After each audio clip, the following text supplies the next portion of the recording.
వ్యాసాయ విష్ణు రూపాయ వ్యాస రూపాయ విష్ణవే నమో వై బ్రహ్మనిధే వాసిష్ఠాయ నమో నమః. అందరికి ఈరోజు మనం తెలుసుకున్న టాపిక్ ఏంటి అంటే మాంసాహార భక్షణ. యాక్చువల్గా మాంసాహారం ఎప్పుడు తినాలి ఎప్పుడు తినకూడదని మన శాస్త్రాలు చెప్పిన విషయం మనం తెలుసుకుందాం. మాంసాహారం ఈరోజు యాక్చువల్గా మనిషి అన్నవాడు ఎవడు కూడా మాంసాహార భక్షణ చేయకూడదు.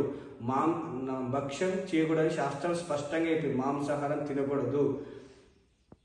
నేను తినకుండా ఉండలేకపోతున్నాయా, నేను తినకుండా నేను ఉండలేకుంటున్నాను, నాకు అది అలవాటు అయిపోయింది నేను అనుకున్నప్పుడు కొన్ని రోజులు తినొచ్చు, కొన్ని రోజులు తినొద్దని మన శాస్త్రం చెప్పింది. ఏ రోజు తినొచ్చయ్యా, ఏ రోజు తినకూడదు అంటే ఆదివారం రోజు తినకూడదు, మంగళవారం రోజు తినకూడదు, శనివారం రోజు తినకూడదు.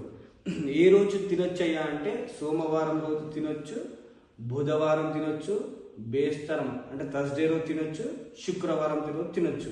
ఓకేనా? 3 days తినకూడదు. ఆదివారం ఎందుకు తినకూడదు అంటే ఆది అంటే ఆదిత్యుడు, సూర్య భగవాను రోజుకు సంబంధించింది. మన రోజు ప్రారంభం ఆదివారం. ఈ ఆదివారం మాంసాహారం మద్యం భక్ష్యం తినడానికి ఎవరు ఇంట్రడ్యూస్ చేశారంటే బ్రిటిషర్స్.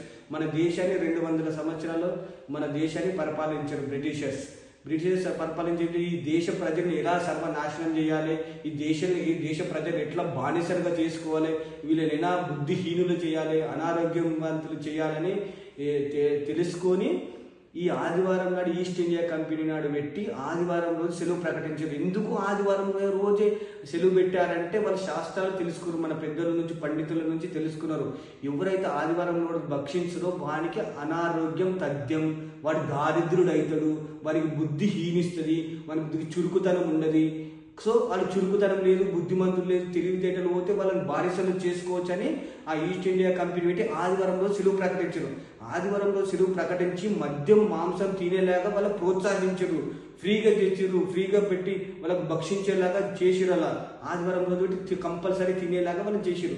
అదే అప్పటి నుంచి 200 సంవత్సరాల నుంచి బ్రిటిష్ పరిపాలించిన తర్వాత ఇప్పటికి కూడా ఆదివారం రోజే మన గవర్నమెంట్ వాళ్ళందరూ అఫీషియల్స్ అందరూ సాఫ్ట్వేర్ ఇంజనీర్స్ అందరూ కూడా ఆదివారం రోజే సెలవు మనం పాటిస్తాం. సో ఆదివారం సెలవు అనేది ఏం చేసాం, వారం మొత్తం కష్టపడతాం, కష్టం వేసుకొని ఏదో చేస్తాం. ఆదివారం రోజు ఫ్రీగా దొరుకుతుంది, ఫ్రీగా టైం దొరికితే ఆ రోజు మాంసాహారం భక్షణ చేస్తాం. కాకపోతే ఎవరైతే ఆదివారం రోజు తింటున్నారో వాళ్ళకి అనారోగ్యం తథ్యం. ఇది నేను చెప్పిన విషయం కాదు, శాస్త్రాలు చెప్తున్నాయి. ఒకవేళ నేను యాక్చువల్గా తినకూడదు, నేను ఉండలేకుంటున్నానయ్యా అని అన్నప్పుడు కేవలం సోమవారం రోజు, బుధవారం రోజు, బేస్తారం రోజు, శుక్రవారం రోజు తినొచ్చు. మంగళవారం కూడా తినొద్దు. మంగళవారం ఎందుకు తినొద్దంటే అది హనుమంతుడికి సంబంధించిన రోజు. మంగళం కావాలి, నా జీవితంలో మంగళం కావాలి, మంచిగా ఉండాలి, శుభం జరగాలి, సుఖంగా ఉండాలి, హాయిగా ఉండాలి అన్న రోజు అలా అనుకునే వ్యక్తి, నాకు సుఖశాంతులు కావాలి, నా మనస్సు శాంతిగా ఉండాలి, నేను అనుకున్న పనులన్నీ కావాలి, నా సంకల్పం బాగుండాలి, నేను చేసినవన్నీ బాగుండాలి అని అనుకునేవాడు మంగళవారం నాడు భక్షించదు. అలానే శనివారం మా ప్రాంత ప్రజలందరూ చాలా మంది శనివారం రోజు ఎవరు తినరు. మన తెలంగాణ ప్రజలు కానీ ఆంధ్ర ప్రజలు కానీ శనివారం రోజు తినరు. శనివారం ఆదివారం హనుమంతుని కొలుస్తాం కాబట్టి శనివారం కూడా తినకూడదు. ఆదివారం తినకూడదు, శనివారం తినొద్దు, ఆదివారం తినొద్దు, అలానే మంగళవారం తినొద్దు. మిగతా 4 రోజులు తినొచ్చు. యాక్చువల్గా తినొద్దు, కాకపోతే మనం తినలేక ఉంటున్నామని అన్న రోజు 4 రోజులు తినొచ్చు. ఓకేనా? ఈ రోజును పాటిస్తారా? సర్వే జన సుఖినో భవంతు.